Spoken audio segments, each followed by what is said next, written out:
శాఖ మంత్రిగా నాకు అవకాశం రావడం చాలా ఆనందంగా ఉందని, ఒక గిరిజన ఆడపడుచుగా గిరిజన సమస్యలు పరిష్కారం చేసేందుకు అన్ని విధాలుగా కృషి చేస్తానని, అన్ని శాఖల్లో ప్రక్షాళన చేయడం అవసరం ఉందని, మా ప్రభుత్వం ఎవరిపైనా కక్ష సాధింపు చర్యలు చేయదని, గిరిజన ప్రాంతాల్లో విద్య, వైద్యం, తాగునీటి సమస్యలు ఎక్కువగా ఉన్నాయని, వాటిని పరిష్కరించే దిశగా చర్యలు చేపడతామని, గత 5 సంవత్సరాలుగా ఐటీడీఏ సాధారణ సమావేశాలు జరపలేదని, కొద్ది రోజుల్లోనే ఐటీడీఏ సాధారణ సమావేశాలు ఏర్పాటు చేస్తానని అన్నారు.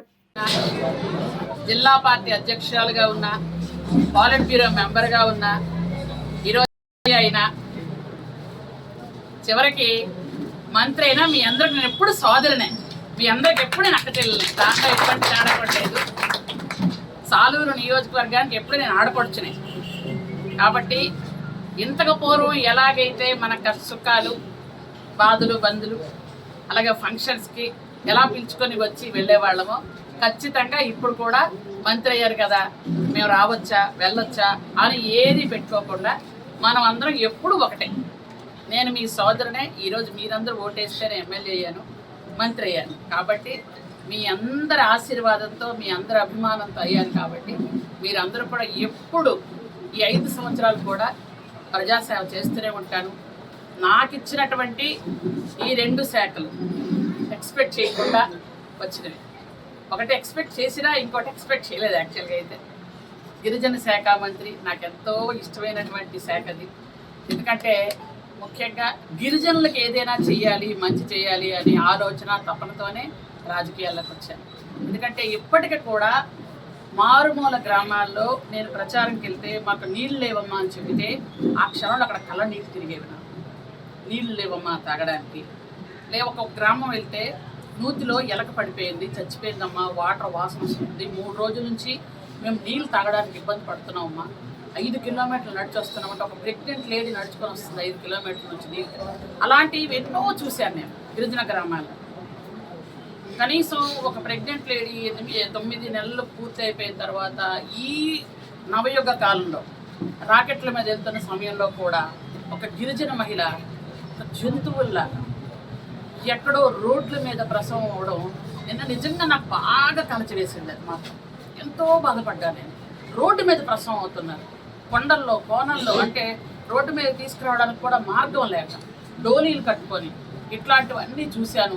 చాలా బాధపడ్డాను. ముఖ్యంగా మనకు కావాల్సింది విద్య, వైద్యం, త్రాగునీరు, సాగునీరు, రోడ్లు. ఈ 5 ఉంటే ప్రతి గ్రామం బాగుపడుతుందన్నది నా పూర్తి విశ్వాసం. శాఖలో కూడా ఐటీడీఏ మీటింగ్ అతి త్వరలో ఏర్పాటు చేస్తాం. ఎందుకంటే 4 సంవత్సరాలుగా ఐటీడీఏ గవర్నర్ బాడీ మీటింగ్కే లేదు.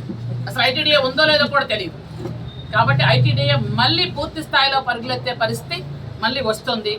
ఎందుకంటే నేను సోమవారం బాధ్యతలు తీసుకోబోతున్నాను. మీ అందరికీ చెప్తున్నాను, మీకే ముందు చెప్తున్నాను, సోమవారం బాధ్యతలు తీసుకోబోతున్నాను. కాబట్టి సోమవారం అక్కడ బాధ్యతలు తీసుకున్నాక మాట్లాడిన తర్వాత వచ్చి అక్కడ 4 రోజుల అసెంబ్లీ కూడా ఉంది. సోమవారం బాధ్యతలు తీసుకున్నాక మంగళవారం క్యాబినెట్ మీటింగ్ ఉంది. తర్వాత 4 రోజుల అసెంబ్లీ ఉంది. అసెంబ్లీ తర్వాత వచ్చిన తర్వాత మన నియోజకవర్గంలో 1 వారం రోజుల నుండి పూర్తి స్థాయిలో అన్ని మీటింగ్స్ పెట్టి అంతా ప్రక్షాళన చేసి మరి ముందుకెళ్తాం. పూర్వపు అన్నీ ఉన్నాయి కాబట్టి అవి ఏమన్నా మారితే మారుతారు, మారకపోతే ప్రక్షాళన జరగాల్సిందే. నేను ఒక్క విషయం మాత్రం చెప్తున్నాను, నేను ఎవరి మీద కక్ష సాధింపు చర్యలు చెయ్యను. అది మా పార్టీది కానీ మాది అభిమతం కాదు. కానీ మా సీఎం గారు చెప్పినట్టుగా తప్పు చేసిన వాళ్ళకి చట్టపరంగా శిక్ష పడాలి. అది మాత్రం ఖచ్చితంగా జరగాలి. అంతేగాని వాడు తప్పు చేశాడు, ఆడిపాప నాడే పోతాడు అంటే ఎప్పటికీ మారడు. కాబట్టి సీఎం గారు చెప్పిన విధంగా తప్పు చేసిన వాళ్ళకి చట్టపరంగా శిక్ష పడుతోంది. కానీ మేము ఆ కార్యకర్తల మీద కక్ష సాధించడం అట్లాంటి పని అయితే మాత్రం మా హయాంలో జరగదు. చంద్రబాబు నాయుడు గారు క్లియర్గా చెప్పారు. అప్పుడు వాళ్ళు వచ్చి మన కార్యకర్తలు కొట్టేయడం, మన కార్యకర్తలను చంపేయడం, ఇలాంటి పనులు చేశారు. ఇప్పుడు వాళ్ళు సేఫే, మేము అలాంటి పనులు చేయం. అలాంటిది అవసరం కూడా లేదు. ఎందుకంటే ఈరోజు 80% ఓట్లు వేశారు రాష్ట్రం మొత్తం మీద. 93% ఎమ్మెల్యేలు వచ్చారు. కనీ విని ఎరుగని రీతిలో ఎన్టీ రామారావు గారు 83లో పార్టీ పెట్టినప్పుడు కూడా ఇంతమంది రాలేదు. 170 సీట్లకి 164 సీట్లు వచ్చాయి. అంటే ఎంతమంది ప్రజలు మనకు వేయకపోతే వస్తాయి చెప్పండి. ఇలాంటి టైంలో అందరినీ కలుపుకెళ్తూ అందరితో కలిసి ఉండి రాష్ట్రాన్ని అభివృద్ధి చేయడమే మా ప్రత్యేకమైన అజెండా. దీనిలో ఎటువంటి మార్పు లేదు. కాబట్టి అందరినీ కలుపుకెళ్తూ చేస్తాము. ఇంకొక విషయం ఏంటంటే, గిరిజనులకి మంత్రి దగ్గరికి రావాలంటే భయం ఉంటుంది. నేను గిరిజనులకి అలాగే మహిళలకి కొంచెం పేద వర్గాలకు అందరం నేను విజ్ఞప్తి చేస్తుంది ఏంటంటే, మీ సంధ్యారాన్నే మీరు ఎప్పుడైనా రావచ్చు, ఎనీ టైం. అంతకు ముందులాగే ఉదయం మీరు 6 గంటలకు వచ్చినా ఉంటాను, రాత్రి 11 వరకు వచ్చినా ఉంటాను.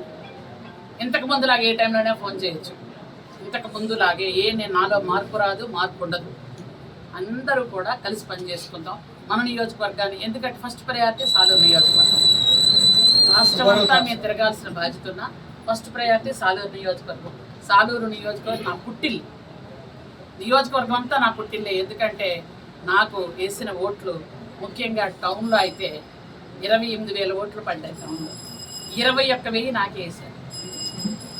అంటే ఎక్కడో ఏదో పొరపాట్లు జరగొచ్చుకొని వాళ్ళు వేస్తామని వేసారు. ఎందుకంటే కొంతమంది కన్ఫ్యూజన్ ఉంది, ఇది మనం మాట్లాడొచ్చా లేదా అన్నది నాకు తెలియదు. కానీ ఎంపీ ఫస్ట్ పడి ఎమ్మెల్యే తర్వాత పడ్డామా చాలా మంది కొంచెం చదువులేని వాళ్ళు కన్ఫ్యూజ్ అయ్యారు.